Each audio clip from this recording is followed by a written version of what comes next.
brought you by Independence। आज independence special खाना बनेगा घर पे, क्योंकि इसके है कण कण में स्वाद, कण कण में भारत।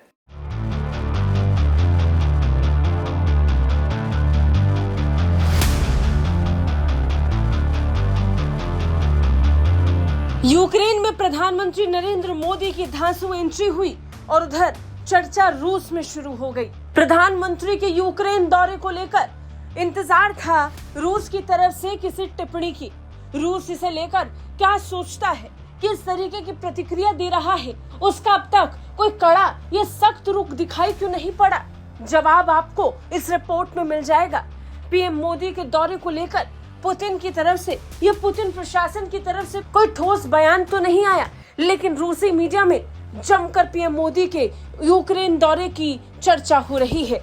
यूक्रेन के दौरे पर जब पीएम मोदी पहुंचे तो प्रधानमंत्री का जैसा स्वागत हुआ, उसके बाद पूरी दुनिया में चर्चाएं शुरू हो गईं। सबसे ज्यादा रूसी मीडिया में रूस का सरकारी टीवी चैनल आरटी ने ब्लूमबर्ग के हवाले से लिखा कि भारतीय प्रधानमंत्री मोदी कीव और मॉस्को के बीच बातचीत के इच्छुक हैं, लेकिन वो संघर्ष को खत्म करने के लिए मध्यस्थता करने की कोशिश नहीं करेंगे। रूसी न्यूज चैनल ने आगे लिखा कि फरवरी 2022 में यूक्रेन पर रूस के सैन्य ऑपरेशन शुरू होने के बाद से भारत ने हमेशा बातचीत और कूटनीति पर जोर दिया है।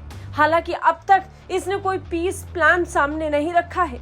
मोदी ने संघर्ष को खत्म करने के लिए एक मध्यस्थ की भूमिका निभाने से कथित तौर पर इनकार किया है। वहीं रूसी न्यूज एजेंसी टास ने भी पीएम मोदी के यूक्रेन दौरे पर कई रिपोर्ट्स छापी। अखबार ने लिखा कि यूक्रेन दौरे में प्रधानमंत्री मोदी यूक्रेन संघर्ष पर चर्चा करेंगे। उप विदेश मंत्री तन्मय लाल के हवाले से टास ने लिखा कि भारत संघर्ष में शामिल सभी पक्षों से बातचीत जारी रखेगा। अखबार ने लिखा कि विदेश मंत्री तन्मय लाल ने पीएम मोदी के यूक्रेन दौरे की घोषणा करते हुए जुलाई में पीएम मोदी के रूस दौरे को भी याद किया। पीएम मोदी के यूक्रेन दौरे की चर्चा सिर्फ रूस में नहीं, अमेरिका में भी है, क्योंकि अमेरिका भारत की भूमिका को लेकर सबसे ज्यादा नजरें गड़ाए हुए है। सीएनएन ने लिखा कि मॉस्को में पुतिन को गले लगाने के लिए यूक्रेन ने भारतीय पीएम की निंदा की थी और अब इसके कुछ हफ्तों के बाद ही यूक्रेन का दौरा कर रहे हैं।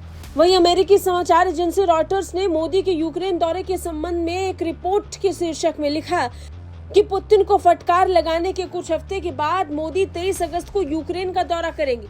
रॉयटर्स में भी पीएम मोदी को एंटी पुतिन दिखाया गया, लेकिन ये दुनिया जानती है कि रूस के साथ भारत की दोस्ती कितनी गहरी है। विचार थोपने वालों की कमी इस दुनिया में नहीं है, खासकर वो लोग और संस्थाएं जो भारत और रूस की दोस्ती से सबसे ज्यादा चिढ़ते हैं। भारत और रूस के बीच की दोस्ती क्या है, इसका अंदाजा इस बात से लगा सकते हैं कि रूस के सबसे बड़े दुश्मन यूक्रेन का दौरा प्रधानमंत्री नरेंद्र मोदी कर रहे हैं और पुतिन ने इसे लेकर कोई ठोस या कोई प्रतिक्रिया नहीं दी। ब्यूरो रिपोर्ट, भारत तक।